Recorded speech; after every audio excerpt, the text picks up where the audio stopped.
Social മീഡിയയിൽ 2-3 ദിവസമായി തന്നെ ഏറ്റവും കൂടുതൽ ചർച്ച ചെയ്യുന്ന പേര് മലയാളികളുടെ പ്രീതി പിടിച്ചു പറ്റുകയും മലയാളികൾ ഇപ്പോൾ ചിന്തിക്കുകയും ചെയ്യുന്നൊരു പെൺകുട്ടി ശ്രീനന്ദയുടേതാണ്.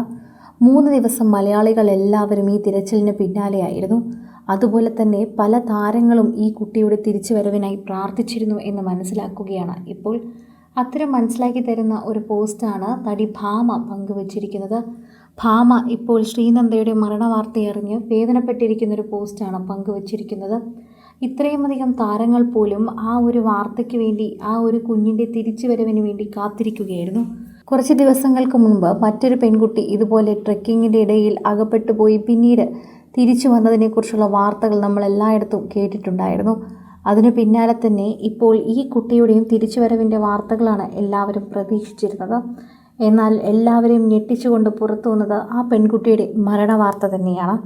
ശരിക്കും പറഞ്ഞാൽ ഇത് ഭാമയെപ്പോലെ എല്ലാവരെയും ഞെട്ടിച്ചു എന്നത് തന്നെയാണ് യഥാർത്ഥ സത്യം. സോഷ്യൽ മീഡിയയിൽ ഇപ്പോൾ ഭാമ പങ്കുവച്ചിരിക്കുന്ന പോസ്റ്റിന് താഴെ നിരവധി പേരാണ് കമൻറ്റുമായി എത്തിയിട്ടുള്ളത്. ഞങ്ങളെല്ലാവരും പ്രാർത്ഥിക്കുകയായിരുന്നു, എന്നാൽ നഷ്ടപ്പെട്ടു എന്നാണ് എല്ലാവരും പറയുന്നത്. കഴിഞ്ഞ ദിവസമായിരുന്നു മലയാളികൾ എല്ലാവരും ഞെട്ടിയ ഒരു സംഭവം കർണാടകയിൽ നിന്ന് പുറത്തു വന്നത്. കർണാടകയിൽ വിനോദസഞ്ചാര കേന്ദ്രത്തിലെത്തിയ ഒരു 15 വയസ്സുള്ള കുട്ടിയുടെ മരണവാർത്തയാണ് ഇന്നലെ മുതൽ എല്ലാവരും ഞെട്ടിത്തരിച്ചു കൊണ്ടിരിക്കുന്നത്. എല്ലാവർക്കും അതൊരു വേദനയായി മാറുന്നു.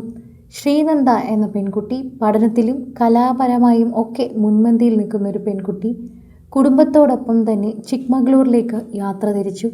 അവിടെ എത്തി മലയോര പ്രദേശങ്ങളെല്ലാം സഞ്ചരിക്കുന്നതിനിടയിൽ കുട്ടികൾ ഐസ്ക്രീം വാങ്ങാൻ പോയി തിരികെ വന്നപ്പോഴേക്കും ശ്രീനന്ദയെ കാണുന്നില്ല.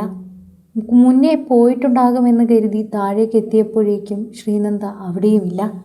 പിന്നെ പരിഭ്രാന്തരായി കുട്ടികൾ മാതാപിതാക്കളോട് പറയുകയും കാര്യം എല്ലാവരും വിശദീകരിക്കുകയും അന്വേഷണം തുടർന്നും 3 ദിവസത്തെ തിരച്ചിലിനൊടുവിൽ ഇന്നലെ ശ്രീനന്ദയുടെ മൃതദേഹം കിട്ടുകയായിരുന്നു. ഇത്രയും ദൂരത്ത് നിന്ന് താഴേക്ക് വീഴുന്നത് കൊണ്ട് തന്നെ ശരിക്കും പറഞ്ഞു കഴിഞ്ഞാൽ അതിൻ്റേതായ എല്ലാ കുഴപ്പങ്ങളും ആ ശരീരത്തിനുണ്ടായിരുന്നു. ആദ്യം അതൊരു അപകട മരണമല്ല എന്നാണ് എല്ലാവരും കരുതിയിരുന്നത്. ശ്രീനന്ദ ഒരിക്കലും അങ്ങനെ ഒറ്റയ്ക്ക് പോകില്ല. ഈ താഴ്ചയൊക്കെ ഭയമുള്ളൊരു കുട്ടിയാണ്.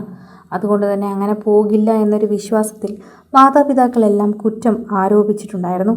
ഇത് ശരിക്കും എന്ത് സംഭവിച്ചതാണ് എന്ന് കൂടുതൽ അന്വേഷണം വേണമെന്ന് തന്നെ പറഞ്ഞിരുന്നു.